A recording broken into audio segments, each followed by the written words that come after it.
హేవశ్రీ ఎలా ఉన్నారు? మేమైతే ఫైనల్గా బ్యాగ్లన్నీ వేసుకొని ఇండియాకి అయితే స్టార్ట్ అయిపోయాం. ఇది పోలీస్ స్టేషన్. ఇక్కడ అన్నీ ఇలానే ఉంటాయి.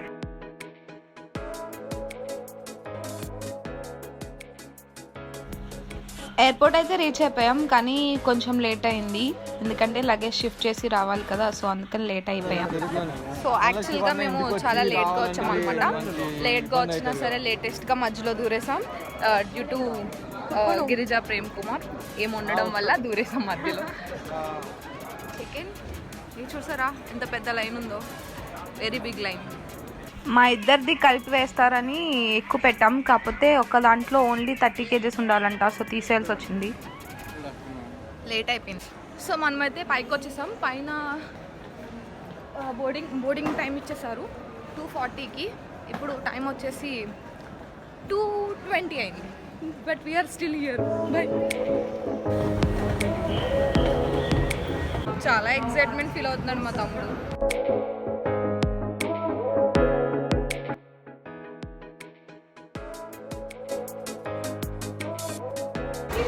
జస్ట్ 2 minutes లేట్ అయి ఉంటే అయిపోయేది మా పని.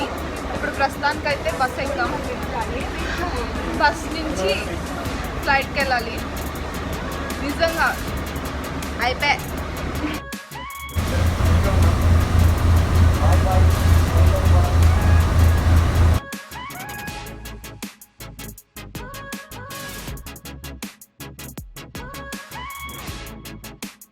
ఆ లగేజ్ వేసుకొని ఉరికేటప్పటికి మొత్తం నీరసాలు వచ్చినాయి మాకైతే.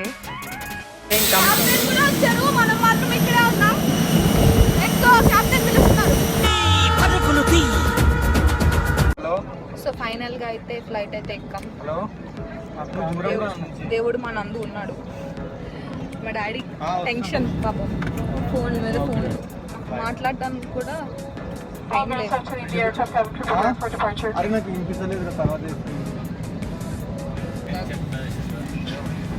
మా అమ్మ టెన్షన్ కొంచెం మిస్. గోవింద గోవింద చెప్పుకోవడానికి కూడా ఉండదు. మా తప్పేం లేదు, అంటే కొంచెం లేట్గా వచ్చాం, బట్ 2 hours ముందే వచ్చాం. కాకపోతే ఇక్కడ చెకింగ్ చేస్తారు కదా, పాస్పోర్ట్ చెకింగ్ దగ్గర లేట్ అయిపోయింది. సో చాలా ఫ్లైట్స్ ఉన్నట్టున్నాయి ఈరోజు, చాలా లేట్ అయిపోయింది. Let's go. అదేదో భాష చెప్తున్నారు, అర్థం కావట్లేదు. వచ్చేసి మనకి ఎమర్జెన్సీ సిచ్యువేషన్స్లో మనల్ని మనం ఎలా కాపాడుకోవాలి అనేది వీళ్ళు మనకి డెమోన్స్ట్రేట్ చేస్తున్నారు. వాళ్ళు చెప్పే లాంగ్వేజ్ అర్థం అవ్వకపోయినా సరే వాళ్ళు చెప్పే సైన్ లాంగ్వేజ్లో అర్థం చేసుకోవాలి. తర్వాత మళ్ళీ మనకి ఇంగ్లీష్లో కూడా చెప్తారు, అది పెద్ద ప్రాబ్లం ఏం కాదు. Our Airbus 320 has 8 emergency exits.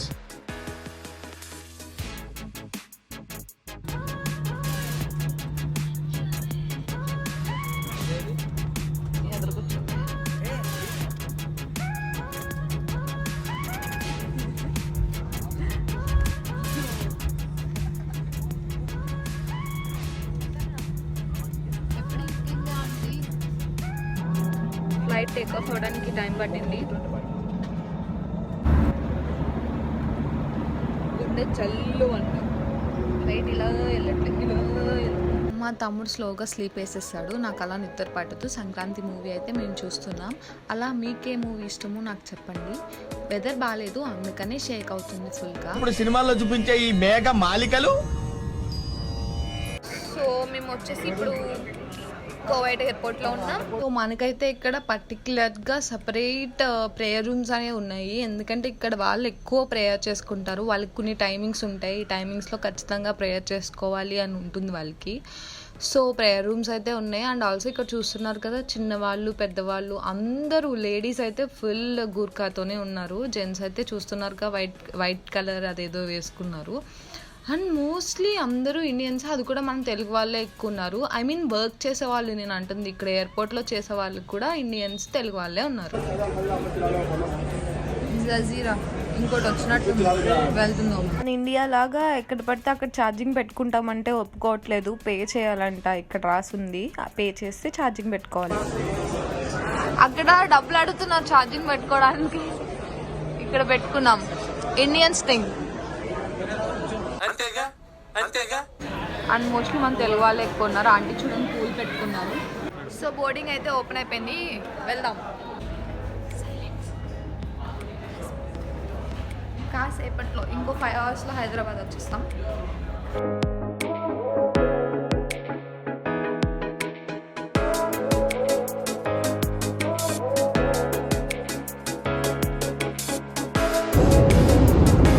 అందరూ పడుకున్నారు. సడన్గా లైట్స్ ఆన్ చేసి సీట్ బెల్ట్స్ పెట్టుకోమని చెప్పారు. టర్బులెన్స్ ఉందంట, అందుకని క్యాప్టెన్స్ వచ్చేసి సీట్ బెల్ట్ మోడ్ ఆన్ చేశారంట. సో అందరం సీట్ బెల్ట్స్ పెట్టుకోవాలి.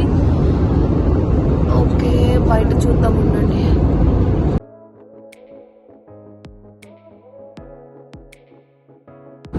మూవీ చూస్తున్నాం.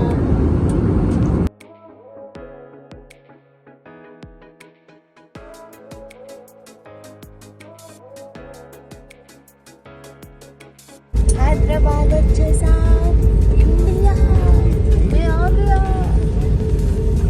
ఊపిరి పీల్చుకో. ఊపిరి పీల్చుకో మహేష్మతి, వచ్చేసాం. అంట. సరే, మనమైతే ఫైనల్లీ హైదరాబాద్ రీచ్ అయిపోయాం. ఆనందం తనుకొచ్చేస్తుంది మాకు.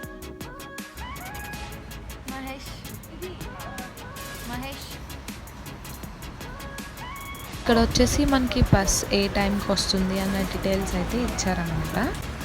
3:30కి బస్ వస్తుందంట. 4 వరకు ఉంటుంది. 4కి స్టార్ట్ అవుతుంది. విజయవాడ వెళ్ళేటప్పటికి 10:05 అవుతుంది అని చెప్తున్నారు. మరి ఎప్పుడు వెళ్తుందో తెలియదు. ఇంకా బ్యాటరీ డౌన్ అయిపోయినాయి. నాకు మా తమ్ముడికి బస్సు ఎప్పుడు వస్తుందా అని అయితే చూస్తున్నా. కానీ ఇంకా బ్లాంకెట్ ఉంది బ్యాగ్లో, అది తీసేసి స్లీప్ అయితే వేసేసాను. స్లీప్ వేయకపోతే అసలు మనకు సెట్ అవుతుంది బాడీ. కాస్త రెస్ట్ తీసుకుంటే ఇంటికి వెళ్ళగానే యాక్టివ్గా ఉండగలం. ఫుల్గా వర్షం పడుతుంది, ఫుల్ రైన్ అనమాట. ఇండియా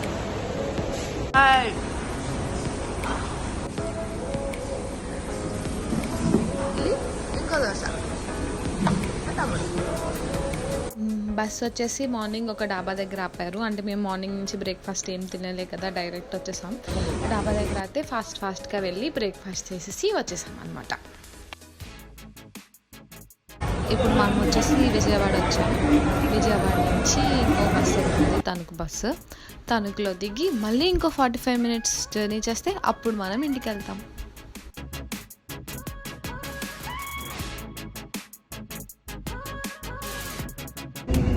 తణుకు వచ్చేసాం. ఎక్సైటెడ్గా ఉంది మా అమ్మని చూడడానికి. మా అమ్మ బస్ స్టాప్లో వెయిట్ చేస్తుంది. Let's go and meet my అమ్మ.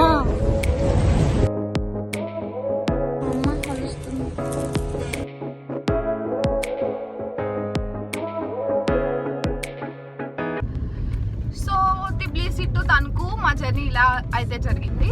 మీకు ఎలా అనిపించింది, నచ్చిందా? మాకైతే ఫుల్ ఎక్సైట్మెంట్తో జరిగింది. ఎక్కడ చూసిన ట్విస్ట్లు అనుకోనివి జరిగినాయి. జస్ట్ మిస్లో మేము ఫ్లైట్ మిస్ అయ్యే వాళ్ళం, చూసారు కదా. సో మా మమ్మీ, మా అమ్మ, హాయ్. మా డాడీ వస్తారు, ఇంకొంచెం టైం పడుతుంది. త్వరలోనే మా డాడీని కూడా కలుద్దాం. అండ్ ఈ వీడియోకి అయితే ఇంతే. ఇంకా మా ఇంటికి వెళ్ళి మా స్పార్క్ గార్డ్ ఏం చేస్తున్నాడో చూడాలి, పిసుకాలి బాగా. ఓకే, అంతే. వీడియో నచ్చినట్లయితే, వీడియో కాదు జర్నీ నచ్చినట్లయితే లైక్ చేసి షేర్ చేసి, ఎవరికి షేర్ చేస్తారు? ఇట్లా తిట్ట పనులు చేసే మీ ఫ్రెండ్కి షేర్ చేయండి. అండ్ ఆల్సో తప్పకుండా మర్చిపోకుండా